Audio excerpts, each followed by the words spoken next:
Welcome guys, so today I am with Sony WF 1000 XM3 earbuds and I'm going to show you how you can move them to the pairing mode.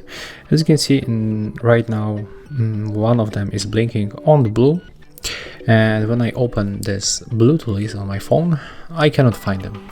So I can refresh, I can turn off and turn on the Bluetooth and it will be the same. I cannot find them. So that's very simple how to move them to the pairing mode.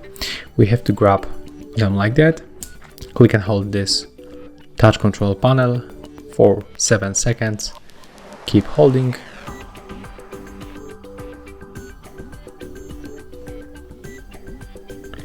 okay, and right now after this 7 seconds you will hear that the notification that Bluetooth is pairing.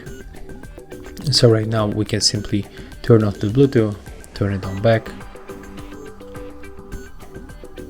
and just wait until they pops on the list. Here they are, as you can see. That was very simple.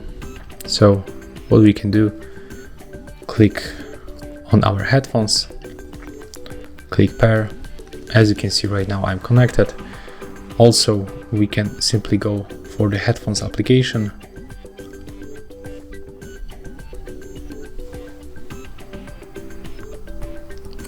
and we will be connected right here. As you can see, the setup is complete. So one more time, to sum up, to move them to the pairing mode, you have to take them off from the case, click and hold this touch control panel for 7 seconds, and they will be in the pairing mode. You will be able to pair them with your smartphone, iPhone, Android, whatever you have. So yeah, that's all. If you find this video helpful, remember to leave a like, comment and subscribe.